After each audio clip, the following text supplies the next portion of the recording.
E aí, meu amigo, mais uma vez estamos prontos para estudar a lição da Escola Sabatina, porque ela nos conecta com a Bíblia, nos faz entender as palavras de Paulo, a carta aos Romanos.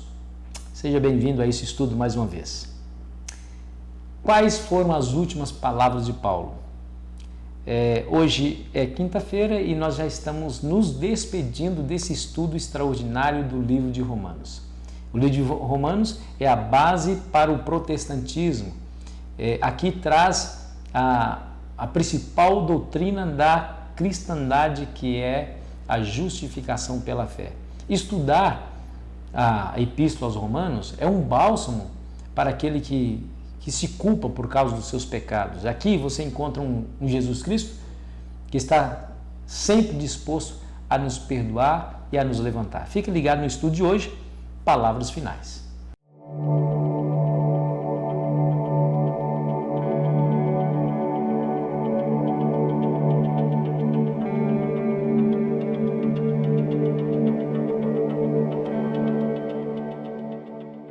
Leia comigo que está em Romanos capítulo 15, versículo 1 a 3. Ora, nós que somos fortes devemos suportar as debilidades dos fracos e não agradar-nos a nós mesmos. Portanto, cada um de nós agrade ao próximo no que é bom para a edificação. Porque também Cristo não se agradou de si mesmo, antes, como está escrito, as injúrias dos que te ultrajavam caíram sobre mim. Percebeu aqui, amigos, a essência do cristianismo, não é? Nós temos um dever para com o nosso próximo. Olha só, se todos nós vivêssemos com esse pensamento na igreja, eu acho que nós não teríamos metade dos problemas que nós temos. Cada um se preocupando no bem-estar do outro. Já pensou como seria a sua igreja se assim você vivesse, se assim os seus irmãos vivessem, né? Somos uma comunidade de crentes. Comunidade, você já sabe o que significa. É um grupo de pessoas que tem tudo em comum. E a Bíblia diz que nós somos parte da família de Deus. Quer ver? Abra sua Bíblia aí em Gênesis capítulo 4, versículo 9, que vai falar sobre o primeiro assassinato, quando um irmão matou o outro, lá no início. Gênesis 4, verso 9 diz: Disse o Senhor a Caim: Onde está Abel, teu irmão? Ele respondeu: Não sei. Acaso sou eu tutor do meu irmão? Percebeu qual é o problema de Caim aqui? Por acaso sou eu tutor? Em algumas outras versões diz: por acaso sou eu guardador do meu irmão? Esse foi o problema de Caim.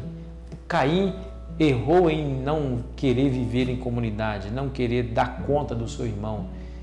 O individualismo de Caim fez com que ele tomasse a atitude que tomou, e por isso foi o primeiro assassino da terra. Esse foi o erro de Caim, não queria viver em comunidade.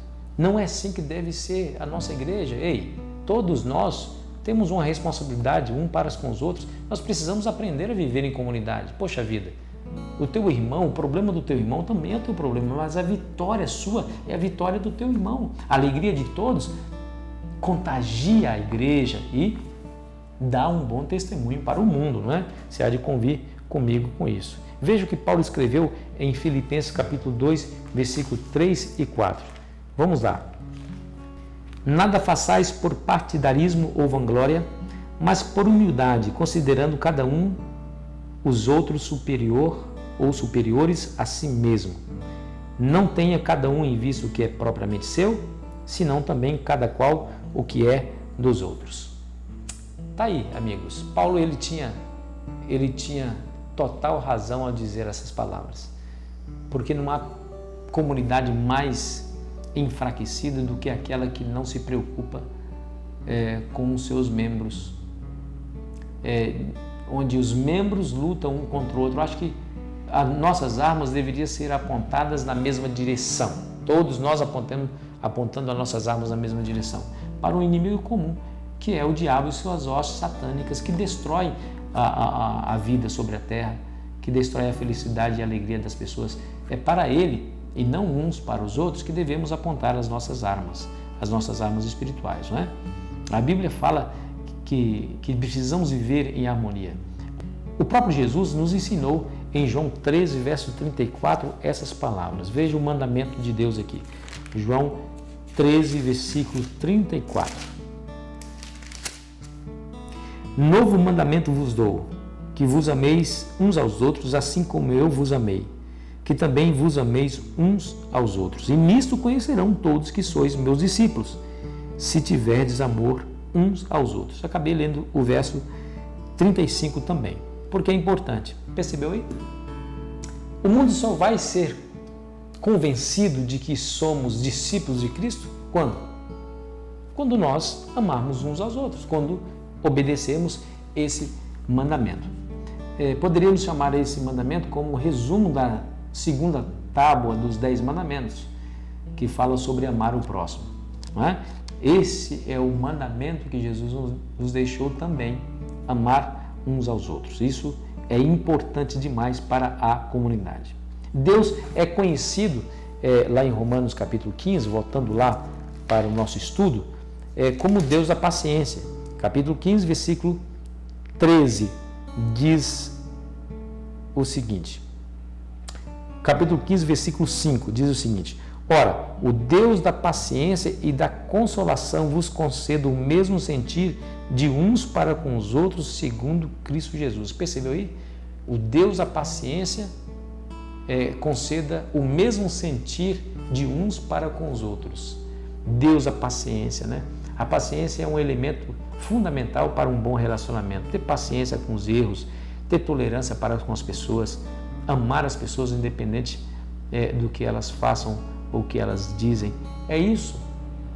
E quem é que nos dá o poder de amar essas pessoas? O Deus da paciência. Ele vai te dar paciência para isso. Veja que também ele é chamado de o Deus da esperança. No versículo 13 agora, do capítulo 15. E o Deus da esperança vos encha de todo gozo e paz no vosso crer, para que sejais ricos de esperança no poder do Espírito Santo. Está vendo aí? Ele, o Deus da esperança, nos enche de gozo e paz. Ele também é chamado de Deus da paz, no verso 33. Veja lá. E o Deus da paz seja com todos vocês. Amém. Veja, paciência, esperança e paz, alegria e gozo. Será que a igreja de Deus na terra deveria ser diferente, tão diferente do seu Criador, já que ele é conhecido por essas características? A tua igreja, de fato, é um reduto de paz, de esperança, de alegria e de paciência? Se não é, o que você deveria fazer para mudar? Comece por você mesmo. Seja a mudança que você quer ver no mundo. É isso que devemos fazer. Enquanto a igreja prega, segundo o apóstolo Paulo, ela vai transmitindo essas características ao mundo. Pelo menos assim deveria fazer. Que Deus te abençoe nesse dia e que você possa viver essas qualidades profundamente no seu coração, a fim de que as pessoas possam ver em você o perfeito retrato de Cristo. Que Deus te abençoe.